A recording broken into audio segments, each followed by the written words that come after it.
Assalamualaikum warahmatullahi wabarakatuh. Selamat datang di video pembelajaran PKBM Khatulistiwa.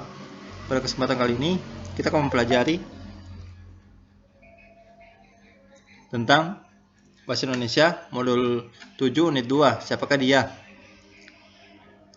Membandingkan watak setiap tokoh, membandingkan masing-masing tokoh dalam cerita rakyat, mengidentifikasi dan melaporkan hasil identifikasi.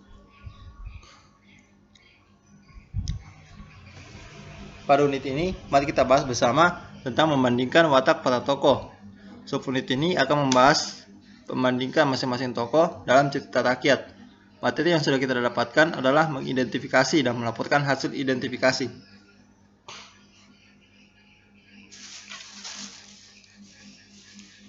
Cerita rakyat adalah cerita yang berasal dari masyarakat dan berkembang. Membandingkan merupakan kegiatan yang dilakukan untuk mengetahui persamaan atau perbedaan dari dua benda atau informasi. Untuk membandingkan dua hal atau lebih, biasanya digunakan kata sedangkan atau sementara itu dalam kalimat. Contoh cerita rakyat. Cerita rakyat Rawa Pening. Pada zaman dahulu hiduplah seorang anak yang sakti. Kesaktian ini membuat seorang penyihir jahat iri.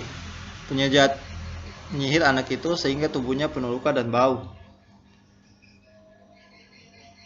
Luka-luka baru akan muncul begitu luka lama mulai kering. Keadaannya kondisi tubuhnya itu tidak seorang pun yang mau berhubungan dengannya. Jangankan bertegur sapa, berdekatan saja orang tidak mau. Suatu hari anak ini bermimpi ada seorang perempuan tua yang dapat menyembuhkan penyakitnya. Ia pun berkelana mencari perempuan tua dalam mimpinya tersebut. Di setiap kampung yang ia datangi, ia selalu ditolak oleh penduduk.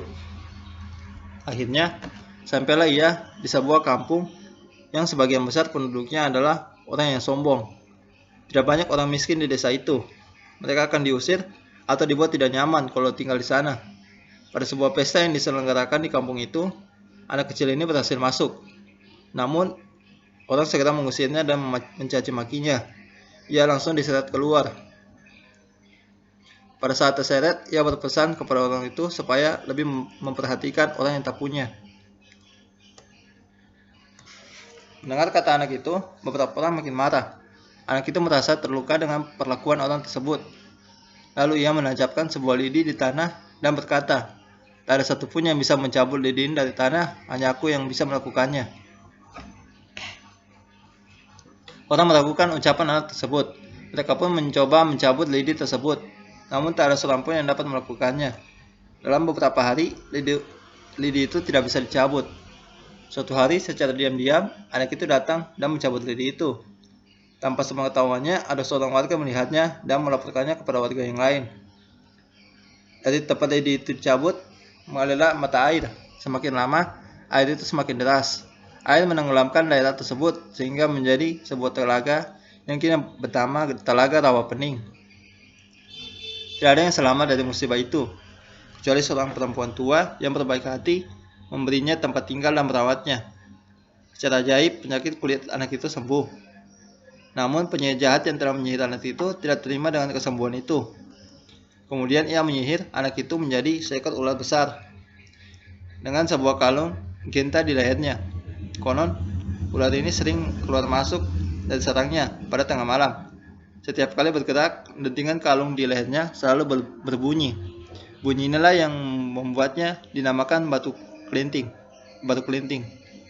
Kemunculan ular itu diyakini masyarakat sebagai tanda keberuntungan bagi nelayan-nelayan yang tidak mendapat ikan. Kini, Telaga Rawa Pening adalah objek wisata yang sangat populer di Jawa Tengah.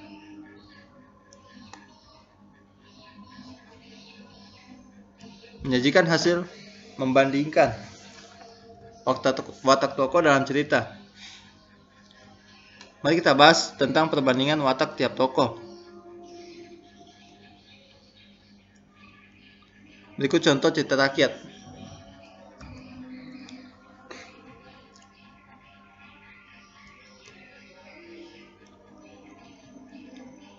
Candi Prambanan. Zaman dahulu ada sebuah kerajaan di Pengging. Sang raja mempunyai seorang putra bernama Joko Bandung. Joko Bandung adalah seorang pemuda perkasa. Seperti halnya sang ayah, ia juga mempunyai berbagai ilmu kesaktian yang tinggi. Di Prambanan terdapat sebuah kerajaan, rajanya bernama Raja Boko. Sang raja mempunyai seorang putri berwajah cantik bernama Roro Jonggrang. Antara kerajaan Pangil dan kerajaan Prambanan terjadi peperangan. Pada mulanya Raja Pengging kalah. Mendengar kekalahan pasukan ayahnya, maka Joko Bandung bertekad menyusul pasukan ayahnya. Ketika Joko Bandung memasuki istana keputrian, ia melihat Roro Jonggrang yang cantik jelita. Joko Bandung langsung jatuh cinta dan ingin memperistrinya. Namun Roro Jonggrang berusaha menolak keinginannya. Namun untuk menolak begitu saja, Roro Jonggrang tidak berani. Maka Roro Jonggrang mengajukan syarat. Ia mau memperistri Joko Bandung asalkan pemuda itu bersedia membuatkan 1000 candi. Menurut anggapan Roro Jonggrang, pasti Joko Bandung tidak mungkin dapat memenuhi permintaan tersebut. Di luar dugaan, Joko Bandung menyanggupinya. Joko Bandung yang sakti itu meminta bantuan makhluk halus. Mereka bekerja keras setelah matahari terbenam, dan satu persatu candi yang diminta mendekati penyelesaian. Melihat kejadian itu, Roro Jonggrang heran, karena bangunan candi yang begitu banyak sudah hampir selesai.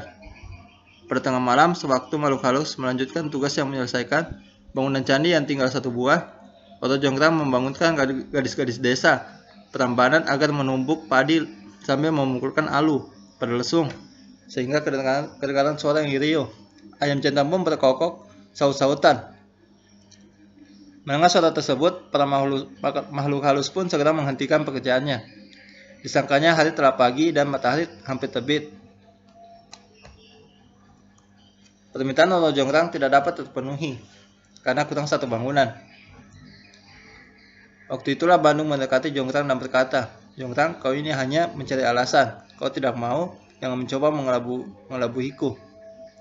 Seketika Roro Jonggrang berubah menjadi arca batu besar. Demikian pula para dara yang tinggal di desa Prambanan mendapat kutukan dari Bandung Bandawasa. Dilaku kawin sebelum mencapai usia tua. Candi yang dibuat makhluk halus meskipun jumlahnya belum mencapai 1000 disebut Candi Sewu yang berkaitan dengan Candi Roro Jonggrang. Maka Candi Prambanan disebut juga Candi Roro Jonggrang.